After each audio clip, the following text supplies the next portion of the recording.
তো হুমায়ুন আহমেদের পরিবারের সাথে কি আপনার সম্পর্কটা ওরকম ভালো না?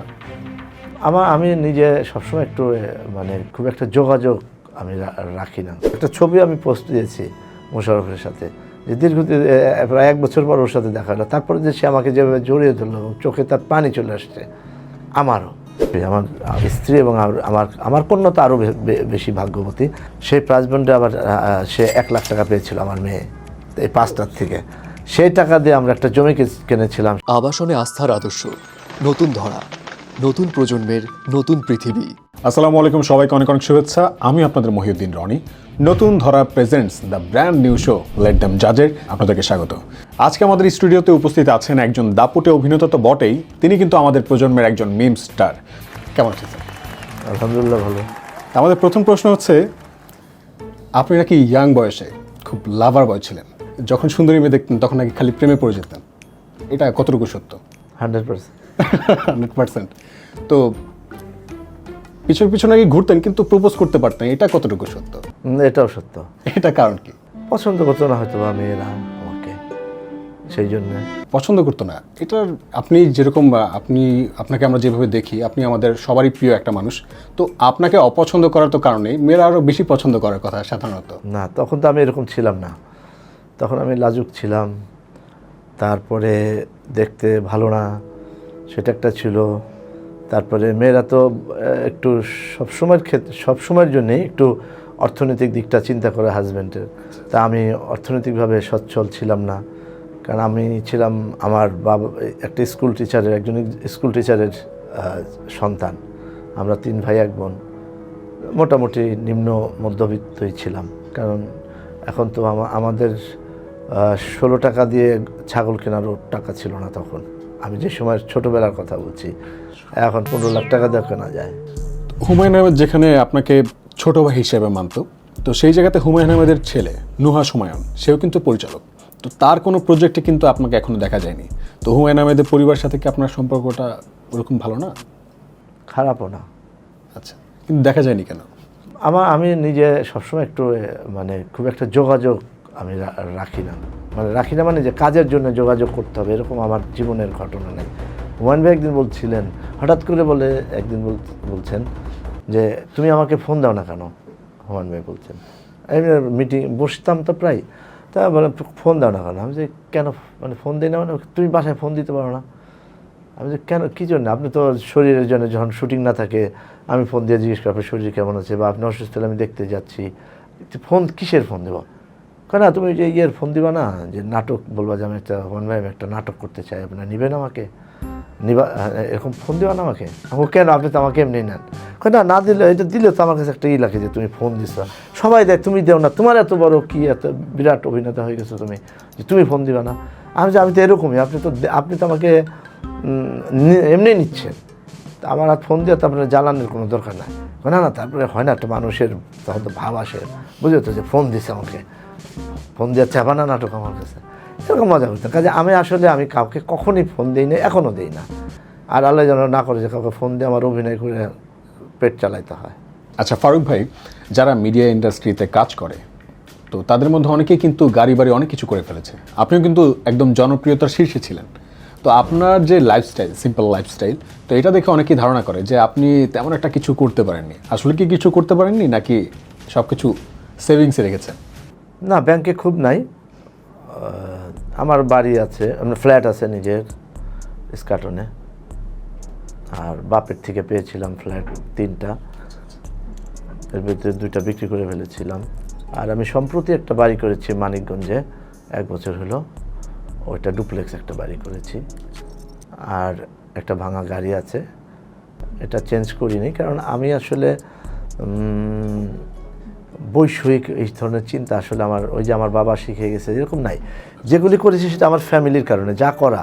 হয়তো আমি নাসরিনকে বিয়ে না করলে হয়তো আমার এগুলি কিছুই হতো না, আমি কিছুই করতাম না, আমার এই ধরনের কোনো চাহিদাই ছিল না। আপনি কি এটা তাকে ভাগ্যলক্ষ্মী মনে করেন নাকি? অবশ্যই, আমার স্ত্রী এবং আমার কন্যা তো আরও বেশি ভাগ্যবতী।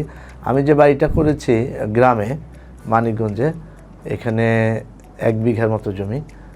এখানে আমার মেয়ের বয়স যখন 1 বছর, তখন ওর নানা 5টা প্রাইজ বন্ড 100 টাকার 5টা প্রাইজ বন্ড দিয়েছিল, সেটা 96-এ। 96। তো দেওয়ার পরে ওইখানে প্রাইজ বন্ডে 5টা, আমার শ্বশুরের অনেক প্রাইজ বন্ড ছিল, তার থেকে নাতিনকে প্রথম জন্মদিনে জন্মবার্ষিকীতে তাকে 5টা প্রাইজ বন্ড দিয়েছিল। সেই প্রাইজ বন্ডে আবার সে 1 লাখ টাকা পেয়েছিল আমার মেয়ে এই 5টার থেকে। সেই টাকা দিয়ে আমরা একটা জমি কিনেছিলাম, সেই আজ থেকে সেটা 95-এ জন্ম, 98-এর দিকে জমিটা কিনেছিলাম ওই টাকা দিয়ে, আমার মেয়ের টাকা দিয়ে। আমাদের যে লেজেন্ডারি অভিনেতা, আপনাদেরকে বলা হয় লেজেন্ডারি জুটি, মোশাররফ করিম ভাই এবং আপনি, আপনারা যখন একসাথে কোনো নাটকে পারফর্ম করেন বা অভিনয় করেন, তখন দেখা যায় যে সবাই বলে যে লেজেন্ডারি জুটি। তো এখন ইদানিং দেখা যায় যে আপনাদেরকে একই নাটকে ওরকমভাবে কাজ করতে দেখা যায় না, এটার কারণ কি? দেখা যায় না হচ্ছে যে আসলেতে মানে সময় তো আমি আমার যখন জন্মের পর যে বন্ধু ছিল তার নাম ছিল শাহজাহান, তার সাথে তো আমার এখন দেখা যায় না। এটা সময়ের সাথে সাথে এমনি কোনো মানে আমরা তো একটু মানে সবসময় যে আপনি যেমন একটু বাঁকা করে বলি, হ্যাঁ আমরা বাঙালির জাতিরই একটা স্বভাব হচ্ছে একটু বাঁকা করে দেখা, যে কেন ওর সাথে শোনো, এটা জোর করে হয়তো বানাবে যে হয়তো বা ঝামেলা হয়েছে। আমার সাথে এই মাসখানেক আগেই তো দেখা হয়েছে, একটা ছবি আমি পোস্ট দিয়েছি মোশাররফের সাথে, যে দীর্ঘদিন প্রায় 1 বছর পর ওর সাথে দেখা হলো। তারপরে যে সে আমাকে যেভাবে জড়িয়ে ধরলো এবং চোখে তার পানি চলে আসছে, আমার সাথে এই ধরনের কোনো দ্বন্দ্ব আমার সাথে, ওর সাথে না, শুধু আমার সাথে কারোই আসলে এরকম কোনো সম্পর্ক টেলিভিশন অথবা থিয়েটারে নাই। আচ্ছা, মোশাররফ করিম ভাইয়ের সাথে আপনার কি এমন কোনো স্মৃতি আছে যেটা মানে মনে করলে আপনার হাসি আসে বা আনন্দ লাগে, যেটা আমাদের কাছে আপনি বলে আমাদের ভালো লাগতে পারে?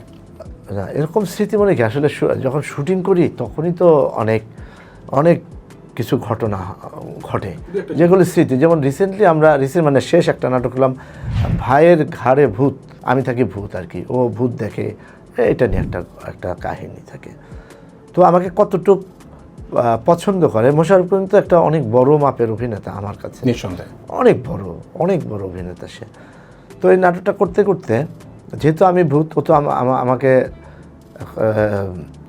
কখনো আমি দৃশ্যমান, কখনো অদৃশ্য, এরকম থাকে ক্যারেক্টারটা। তো সে আমাকে একটা জায়গায় বলে যায়, আপনি যেহেতু নাটকের নাম ভাইয়ের ঘাড়ে ভূত, তাহলে ভূতটা একবার ঘাড়ে তোলা উচিত।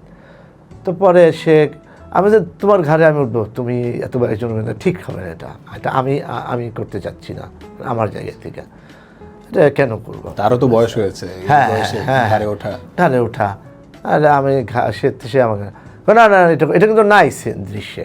আমি একটা গাছের উপরে বসে থাকি ভূত হিসাবে, সেটা ওই দিক দিয়ে যাবে, থাপ করে আমি ওর ঘাড়ে সেই এটা বানাইলো ওখানে নাটকটা, সম্রাট জাহাঙ্গীরের নাটক আমার মনে আছে। তো এটা আমি রাজি হচ্ছি না, আমি যে এটা একটু কেমন না। এমনও আমি অনেক অভিনেতা আছে, ও কত বড় অভিনেতা, এমন অভিনেতা আছে যে না আমি ভাই থাপ্পড় দিতে পারবেন না, আপনি আমাকে থাপ্পড় দিয়ে না, মানে থাপ্পড় দিলে প্রেস্টিজ যাবে, মানে কতটা মানে বোকা হতে পারে আর কি। কারণ এদের তো কোনো ব্যাকগ্রাউন্ড নাই, এখন অনেকেরই তো ব্যাকগ্রাউন্ড নাই, ওরা তো মনে করবে যে এইটাই বোধহয় আমি ছোটো হয়ে গেলাম, আমাকে বড় থাকতে হবে, মানে অ্যাক্টিংয়ের ভিতরে বড় থাকতে হবে। পরে আমি তা বলে না পারবো, এটা খুব ভালো হবে, তাহলে নামের সাথেও যায়, এটা অনেক মজার হবে যে আপনি ঘাড়ে উঠছেন। তো ওই ছবিটা কিন্তু আছে আমার কাছে, আমি কিন্তু কখনো ফেসবুকে কখনো দেও না, দেবও না। আমার কাছে মনে হচ্ছে যে ওর প্রেস্টিজ, এটা আমার কাছে কেন জানি মনে হচ্ছিল, যদিও নাটক। তারপরে যে আমার কাছে ও আমার অনেক প্রিয় এবং অনেক বড় মাপের অভিনেতা আমি ওকে মনে করি বাংলাদেশে। তো আমরা আমাদের লেজেন্ড, তার লিভিং লেজেন্ড বলা যায়, যে তিনি আমাদের কাছে এসেছেন, আমরা তার কথা শুনেছি এবং তার জীবনের অনেক গল্প যেগুলো ছিল অজানা সেগুলো আমরা শুনতে পেলাম। তো আপনাদেরকে আবারও ধন্যবাদ জানাচ্ছি, ভালো থাকুন, আল্লাহ হাফেজ।